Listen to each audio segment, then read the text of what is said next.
What's up guys, it's Rota here and welcome back to yet another amazing video on the channel. So for today's video, as you can see from the title, it's not going to be our usual once a week video, but don't worry, that will be continuing as per usual as we have been doing it for the past year or so that we have been here on YouTube. This type of video I'm aiming for is someone that is interested in making money in Yu-Gi-Oh, and it's something that I've learned from personal experience and that I've been doing now for around a year or so. This will be part of a side video. It's not going to be affecting our main schedule on the channel, so don't worry about that. If you're not interested in this type of video, just click off now and just return soon. Basically in a week's time there'll be a new video up, new deck profile, something that will be aiming to show off something that I've made that week. So without any further ado, I'm going to be showing you, or telling you guys, how I started making money in Yu-Gi-Oh and some tips I think can help you. So let's get straight into this video. Okay guys, so for the most important thing I can say before I do give you the tips is to basically just be financially stable before you proceed to invest your time into this type of thing, because if you're not financially stable, it's going to be very, very difficult to actually keep the money that you've made into just Yu-Gi-Oh. So for example, you make £100 of Yu-Gi-Oh, it's most likely you're going to have to be using those £100 to pay off debts, pay rent. So basically what I'm saying is to just be financially stable before you do start this process. But the most important tip I can give you aside from that is to research, guys. Researching is very, very important. There are great channels out there. House of Champs, M-Cool40, I'll have all their links in the description. Make sure you check them out. I am certainly not the first person to make a video on this topic, and I most likely won't be the last, so make sure that you research, guys. Researching is very important because maybe you research into how you can start making money off Yu-Gi-Oh, like a video like this, and then you realize it's not something you want to do, you're not interested, you just don't have enough time, because this is a very time-consuming thing. And it basically just saves you a lot of time before you start something and then realize you can't, carry it on. So what I'm going to tell you guys, what I did in the beginning, because in the beginning I was a bit lost. You can see all these videos and then you think, now how do I start? Because they're great videos, they show you, what they did, but then you realize what they did might not actually work for you. Maybe you don't have the same type of environment, maybe you don't have a locals that's close by, etc, etc. So what I did, the first thing I did that worked for me a year ago is I went through all my bulk. Going through all your bulk is a great way. First of all, it's a great thing to do in quarantine because it takes a hell of a lot of time and it keeps you distracted. It took me quite a few days to go through all my bulk. And what you do in your bulk is you're going to be separating cards that you have value and cards that don't. So for example, Herald of the Orange Light. Right now, that card in a common, I'm sure it's worth more than a penny. And why a penny is relevant is because when you sell all your bulk to a bulk buyer, who are people that just basically buy your bulk, they will value all your commons at a penny. So make sure that if you have commons that are worth more than a penny, like Herald of the Orange Light, that you set them aside and sell them at more than a penny. So that makes sense, guys. If they're worth more than a penny, don't sell them for a penny. It's pretty obvious. And another important thing to do with your bulk is to assemble deck cores. Deck cores are probably one of the easiest ways to make money, and how personally I started to get money and allow myself to start investing. So when I went through my bulk, I realized I had 5 Crusadia cores, all in common, supers from like the packs and stuff. So basically assemble, it doesn't have to be a complete core, as long as you have the essential cards. You can be missing, like for example, like one of the trap or something, and you only have 2 and you don't even play the trap. So assemble your Crusadia cores, and what you're going to be doing is you're going to be doing a massive deal just to get rid of all your cores in one go. Why will you be doing this? Because you need to realize, guys, that shipping fees are a thing.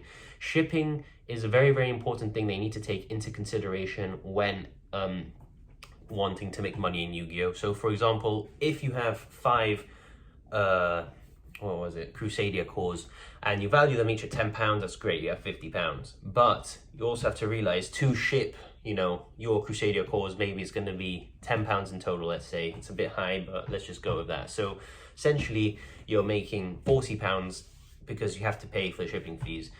Alternatively, if you say, I'm going to be, doing a deal, selling all 5 of my Crusadia cores, let's say for £46, maybe shipping all of them will actually be cheaper than selling them individually. So you guys also need to be aware of that.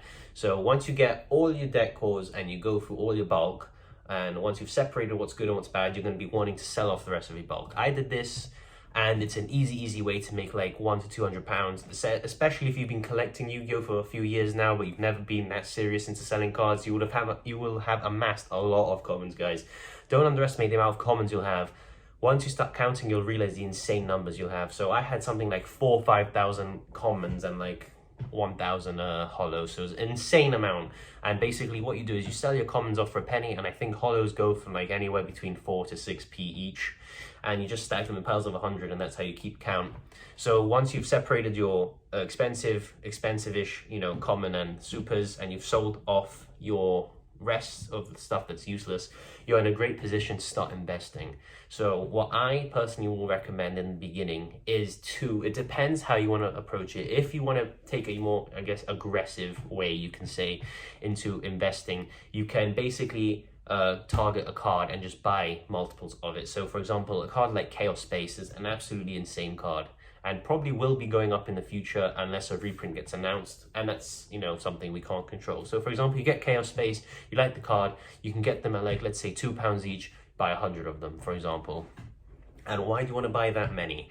So what you're going to be doing is, as soon as Chaos Space, for example, hits £4 or £5, you're going to be selling them all off. Why is this? Because since you bought them at £2, you're most likely going to be doubling your money, and the more you have of something, that, you know, the more, you know, the profit margins increase, I guess you can say. I'm no business expert, but that's just how I've been doing things and how it's been working.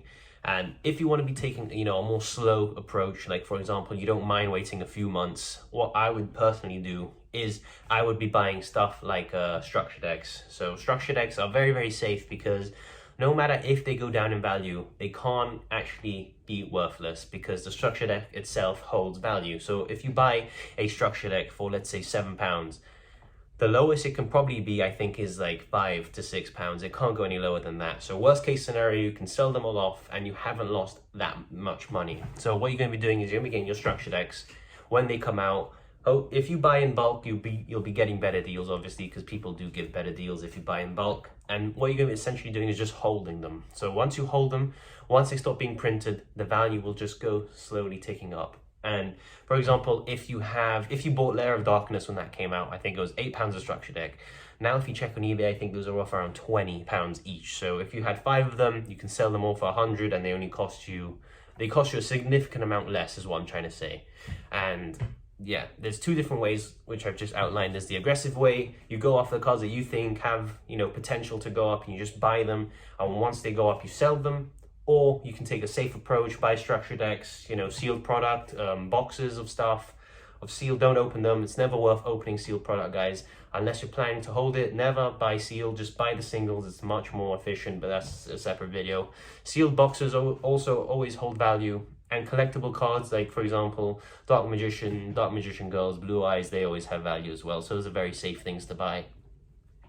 And, you know, another tip I can give you guys is that this does take a lot of time. It's not going to be a, you know, overnight thing. You're just going to be, you know, stacked, and you're going to be able to buy whatever you want in Yu-Gi-Oh! It's going to be taking a while to, you know, amass a significant amount of money, start investing into things and start buying, you know, stuff that you want. The entire reason I started this was because I was like, you know, always buying, you know, always finding myself spending hundreds and hundreds of pounds a month to keep up with the meta, and to buy decks that I wanted. And I just realized that, you know, I shouldn't probably be doing this. I should probably take the time and learn how to make myself self-sufficient in Yu-Gi-Oh! Obviously, it's very difficult, because you never know what's going to happen in Yu-Gi-Oh! Reprints can get announced, decks can get support, and the values just go absolutely crazy. But basically, just be patient, guys. If you have, you know, stuff like structure decks, the next day they're going to be worth exactly the same, if not less. It's, you know, for the long term. You're in here for the long term. So just be patient, guys. And over time, you will be learning things, and you'll be getting better at it, obviously, because you'll be doing it for a longer period of time. Another tip I can give you, very important tip, is to make connections with people. Give people better deals. Like, if you're shaving off £2 to £3, you know, to give them a better deal, just do it. Like, you're going to be on their good books, and most likely, you know, they'll become friendlier with you, and they'll be giving you deals as well. Maybe they have cards that you want to invest in. They'll be willing to give you better deals. So just don't rip people off. don't rip people off, because it's just, you know, people will find out that you've ripped them off and they just won't make deals with you anymore. They'll tell other people to not make deals with you, and it'll just be, selling cards will become a lot harder. So just don't rip people off. Make connections with people. Try and form a little circle, you know, of people that you can trust and that you can sell cards to, and they'll buy cards off you, and it'll speed up the process of, you know, selling and buying. Sometimes cards can take a while to shift. Sometimes cards have a lot of value and nobody really wants them because there isn't a lot of demand. But if you have these circles, you know, these people know these people, those people know those people, and that guy needs the cards you have. So, for example, you have a Blue Eyes card. It's worth, let's say, £100, but nobody wants it. But you have a guy that you've made a deal with before. His friend needs the card, so he'll message you. So that is what I'm trying to say, guys. Make connections with people. It is an easier way to kickstart, I guess I can say, your Yu-Gi-Oh, you know, business, I guess you can say. I guess that's what this is. And for the last tip I can give you is to at least try and enjoy what you're doing. If you don't enjoy selling and holding and, you know, just dealing with Yu-Gi-Oh, I don't recommend you do this, because this is going to be taking up a lot of your time. I know you have a lot of time right now in quarantine, but you got to think, is this something I actually enjoy doing? If the answer is no, you probably shouldn't be doing this, because it's going to be taking a lot of time. It's going to require a lot of, you know, patience. And if you're passionate for Yu-Gi-Oh like I am, it's just, you know, you'll do it because you like the game and you want to continue playing the game, and you're interested in, you know, and having the latest cards and selling to people and, you know, making connections and that. So that is a really important tip. Just try and enjoy yourself. If you don't enjoy yourself, just don't do it. Find something else you enjoy. Invest your time into that. Time is very, very important, guys. So don't go wasting it on stuff you're not going to be, you know, completely committed on. So that's pretty much the end of this video. If you guys did enjoy this type of video, do let me know. This is, you know, as I said in the beginning, a sort of side video, so it won't be affecting our usual schedule, but I'll definitely be doing more of these if, you know, it is requested in the comments down below. Try and leave a comment if you do enjoy the video. I always reply to all you guys. You guys are amazing as usual. I really do enjoy talking to you guys. You guys have a lot better ideas than me sometimes for deck profiles, and I have learned a lot from you guys. So smash a like. Sub. I know like a statistic of like 95% of you who watch this video aren't subscribed, so if you do enjoy this video, please just subscribe and let me know that you did enjoy it, and hopefully we'll be seeing you later this week for our usual schedule of a deck profile. So yeah, hope you guys stay safe. It's time! Let's go!